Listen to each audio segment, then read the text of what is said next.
So you're saying if you spin the disc up before you throw it, it goes farther?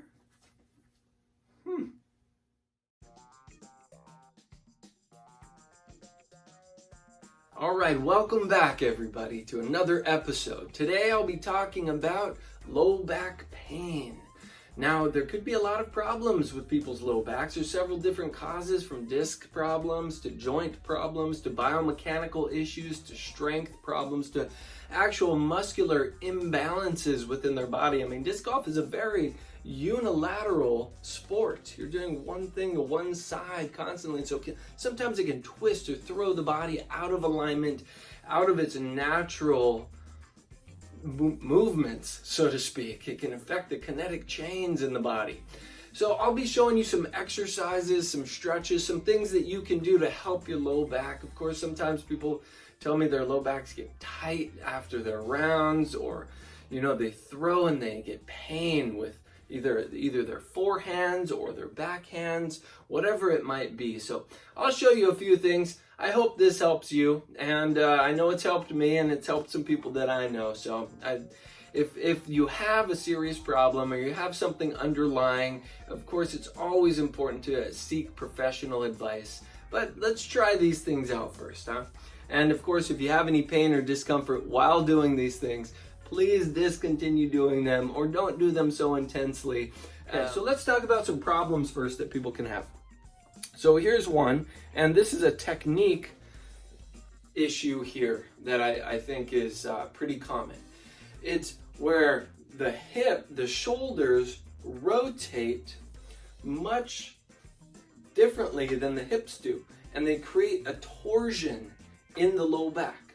It creates a twist in the low back, and the low back does not like to twist. If we look at the mechanics, if we look at the joints of the lumbar spine, as we can see here, they block the twisting. See, I'm trying to twist here, but those joints block the twisting. Now let's look at the front of the spine. This is the front here.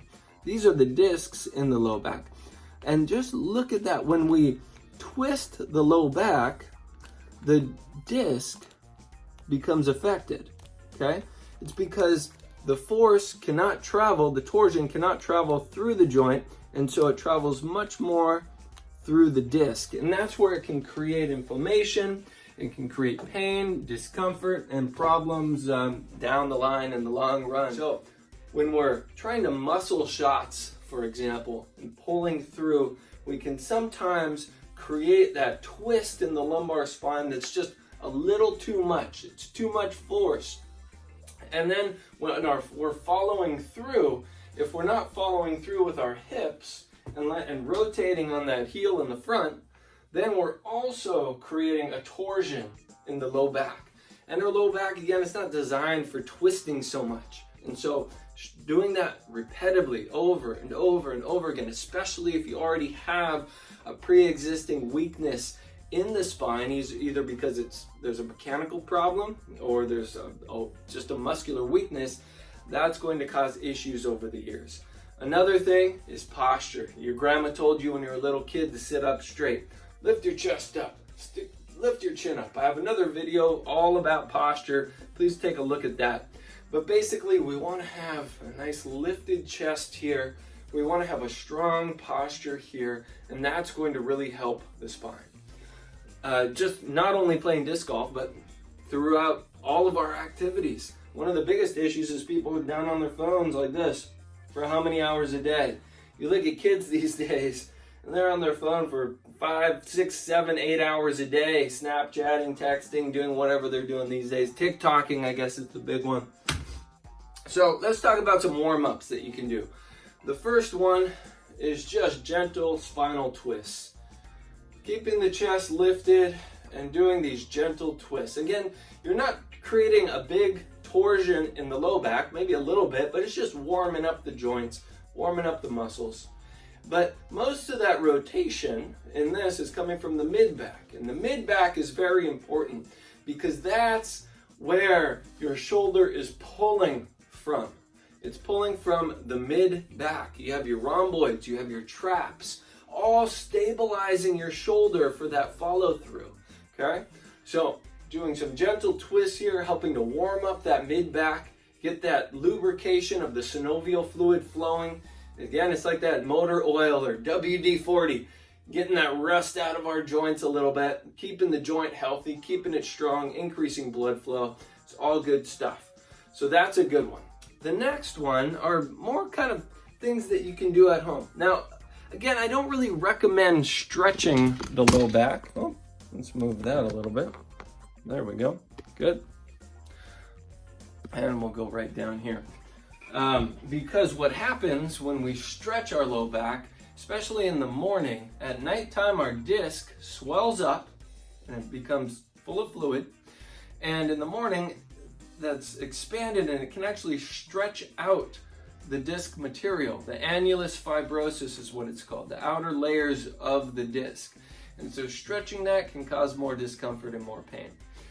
So the first exercise that we can do on our days off, you might not do this on the disc golf course, but you're more than welcome to help warm up your legs, your hips, your low back, is a simple bridge exercise. So it's lying on your back here.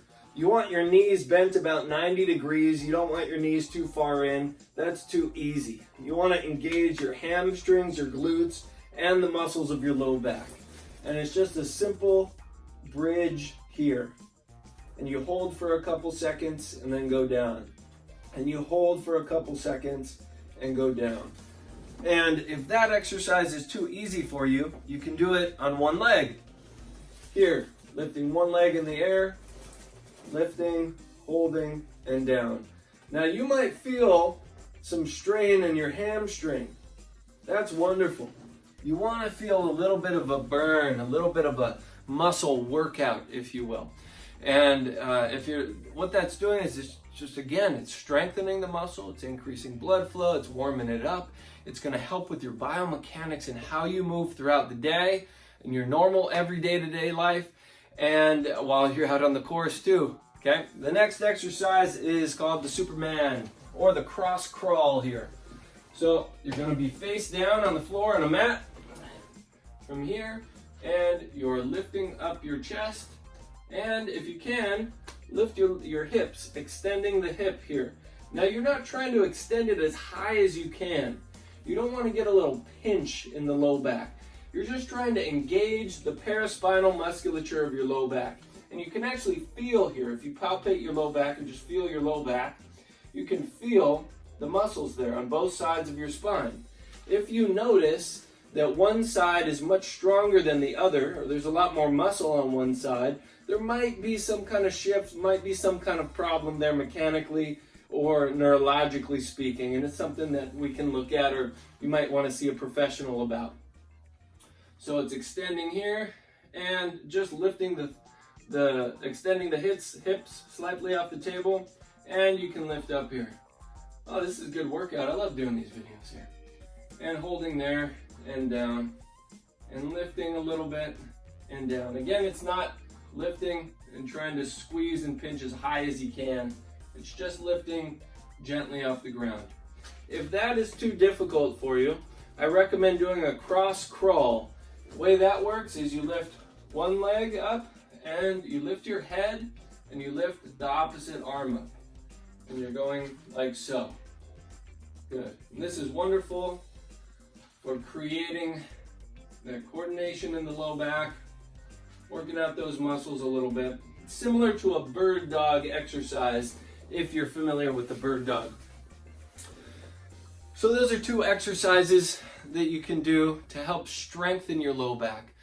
Of course, we can also strengthen our core. That's a big part of our low back. It braces. We see weight belts at the gym, right? People wear those weight belts. Those are braces, and they're doing the job. They're adding to the job of our transverse abdominis muscles and some of our other abdominal muscles here. So just lying on your back and doing a gentle curl here, okay? Now you're not doing a full sit-up. When you start to do full sit-ups, you can start pulling on the psoas muscle, which attaches to the lumbar spine. If there's an issue already in your lumbar spine, that can cause extra tension, unneeded tension, and create a stressful situation for your low back. So doing full sit-ups is not something I really recommend for most people. But just doing light crunches, all you're doing is lifting your shoulder blades off the table. You can put your hands behind your neck just to support your neck, not to pull up, just to support your neck. And lifting gently. Just like so. And you're engaging those muscles there. And if you really want to engage that transverse abdominis, tighten and pull your belly button down to your spine and try to flatten your back.